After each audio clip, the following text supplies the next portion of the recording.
Welcome back to the channel molecule mentor. So इस video में हम डिस्कस करते हैं the factors affecting the crystal field splitting energy, जिसको शॉर्ट फॉर्म में हम CFSE भी बोलते हैं। ठीक है, so what are the factors. So एक फैक्टर तो हमने बहुत बार अभी जितने भी टॉपिक्स पीछे कवर किए हमने, और प्रीवियस टॉपिक में भी हमने नेचर ऑफ लिगेंड्स को बहुत डिटेल में कवर किया है। ठीक है, but still 2-3 other factors are also there which affect the crystal field splitting energy. ठीक है, so one of the factor you are very much familiar with, that is the nature of the ligand. ठीक है, nature of the ligands. Now you are very much aware about, or you can say very well aware about the spectrochemical series. तो आप easily recognize कर सकते हैं strong field ligands. अगर आपने अभी तक वो वीडियो नहीं देखा है कि जिसमें मैंने स्पेक्ट्रोकेमिकल सीरीज आपको बताया है, तो प्लीज़ फैक्टर से पहले इस वाले वीडियो से पहले उस वीडियो पे जा कर के आप ज़रूर स्पेक्ट्रोकेमिकल सीरीज़ को अच्छे से उस वीडियो को अच्छे से देखो। ठीक है, सो अब चलिए स्ट्रॉन्ग फील्ड लिगेंड्स पे आते हैं। तो obviously now the strong field ligands they cause the greater crystal field splitting. ठीक है, ज़्यादा स्प्लिटिंग होगी, लेकिन वीक फील्ड लिगेंड्स जो है they will cause the less crystal field splitting. So very easy point. अगर हम क्रिस्टल फील्ड स्प्लिटिंग एनर्जी की बात करें तो हम ऑब्वियसली इसी की बात कर रहे हैं, ऑक्टाहेड्रल फील्ड और टेट्राहेड्रल फील्ड के लिए हम यहाँ पर T लेंगे। ठीक है, सो ऑब्वियसली ऑक्टाहेड्रल फील्ड लें चाहे टेट्राहेड्रल फील्ड में लें, the value of this crystal field splitting energy will be high for strong field ligands. ठीक है, पॉइंट इतना सा है। अगर हम देखें कि देखो, अगर हमारे पास स्ट्रॉन्ग फील्ड लिगेंड है ना, तो मान लीजिए ये हमारे पास कौन सी स्प्लिटिंग है, ऑक्टाहेड्रल। तो चलिए ऑक्टाहेड्रल की ही एग्जांपल ले रहे हैं। सो रफली एक बार मैं आपको बता देती हूँ, ये डीजनरेट ऑर्बिटल्स हैं, डी ऑर्बिटल्स, जैसे कि हमने प्रीवियस वीडियोस में हम पढ़ के ही आए हैं। So this is T2G level है और ये EG लेवल है।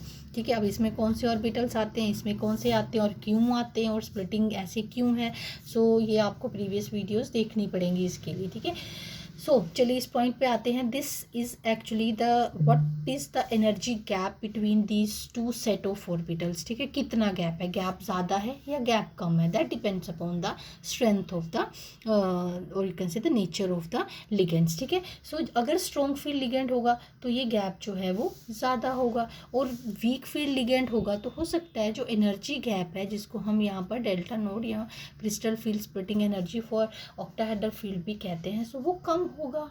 This is the meaning only. ठीक है, ठीक है, so and this is really very important point. ठीक है, क्योंकि इस पॉइंट के बेस पे हम आगे भी कॉन्सेप्ट जो है वो उसको पढ़ेंगे। ठीक है, then next is the identity of the metal. So एक चीज़ और बताती हूँ आपको। So crystal field splitting delta से डिनोट करते हैं, you are very much aware about this now, that is about 50% higher for second transition series.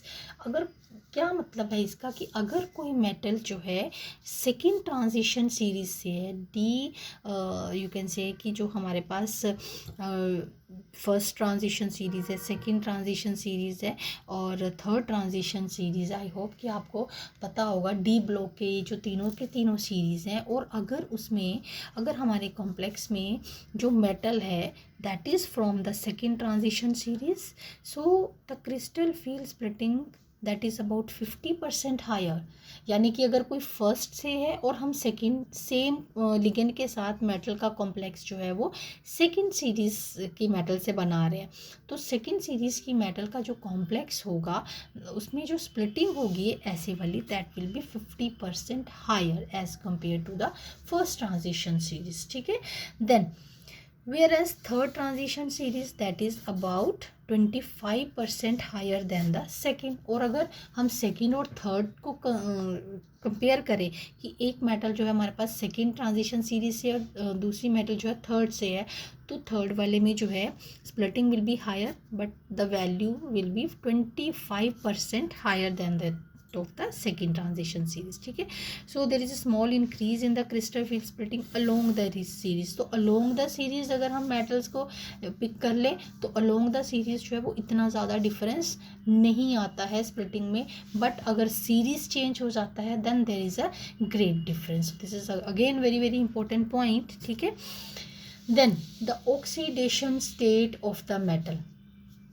generally the higher oxidation state of the metal, higher is the, or you can say higher is the oxidation state of the metal, the greater will be the crystal field splitting energy. what does it mean कि cobalt 2 के अगर complexes हैं, ठीक है, the value of the splitting or you can say delta value जो है वो कम होगी then that of the cobalt 3 complexes. Cobalt 3 complexes के लिए अगर हम डेल्टा की वैल्यू देखें that will be higher as compare to the cobalt 2 complexes. So ऐसे ही आप कोई सी भी मेटल के साथ देख सकते हो जो डिफरेंट ऑक्सीडेशन स्टेट में एग्जिस्ट करती है, तो लोअर के साथ जो है वो वैल्यू क्रिस्टल फील्ड स्प्लिटिंग की कम होगी और हायर ऑक्सीडेशन के साथ जो है वो ज़्यादा होगी। So this was a third point, so that affect the crystal field splitting energy. ठीक है, सो एक पॉइंट जो है हम और डिस्कस करेंगे इसका, that is the number of ligands, that is again the very very important point, that is the number of ligands. The crystal field splitting for tetrahedral environment that is about 4, ये example दे के ही मैं आपको बता रही हूँ, about 4/9 to that of the octahedral environment. See this relationship we have already done also, here also again I have written कि जितने number of ligands ज़्यादा होंगे उतना ही फील जो है वो मेटल ज़्यादा फील करेगी। ठीक है, सो जो लेकिन अब देखो अगर हम ऑक्टाहेड्रल और टेट्राहेड्रल, क्योंकि हमने यही दोनों कॉम्प्लेक्सेस किए हैं, तो ऑक्टाहेड्रल फील्ड में 6 लिगेंड्स जो है वो मेटल को अप्रोच कर रहे हैं, लेकिन टेट्राहेड्रल में जो है वो 4 लिगेंड्स जो है वो मेटल को अप्रोच कर रहे हैं। ठीक है, so obviously the number of ligands जो है वो टेट्राहेड्रल में कम हो गया, ठीक है, then that of the octahedral. तो स्प्लिटिंग जो है वो टेट्राहेड्रल में कम होती है एज कम्पेयर टू ऑक्टाहेड्रल। ठीक है, सो ये पॉइंट हमने पहले भी किया था, ये रिलेशनशिप हमने पहले भी किया हुआ है जब हमने स्प्लिटिंग्स की हैं। ठीक है, so now the reason is clear to you that why the tetrahedral splitting. ठीक है, मान लीजिए रीजनिंग में क्वेश्चन आता है why always the tetrahedral splitting is less as compare to the octahedral splitting. Now you have the answer कि that splitting this is one of the factor upon which the splitting energy that depends। ठीक है, ठीक है, और factor क्या है, that is the number of ligand. So in octahedral complexes the number of ligand is 6, while in tetrahedral complexes the number of ligands that is 4। ठीक है, so that's why the crystal field splitting जो है in case of tetrahedral complexes that is lower as compare to the octahedral complexes. And कितना difference आता है, ठीक है, so this is delta T is equal to 4/9, delta O means this is for tetrahedral and this is for octahedral. So इतना दोनों का relationship क्या है आपस में, दिस इज द रिलेशनशिप। ठीक है, so that's all for this video.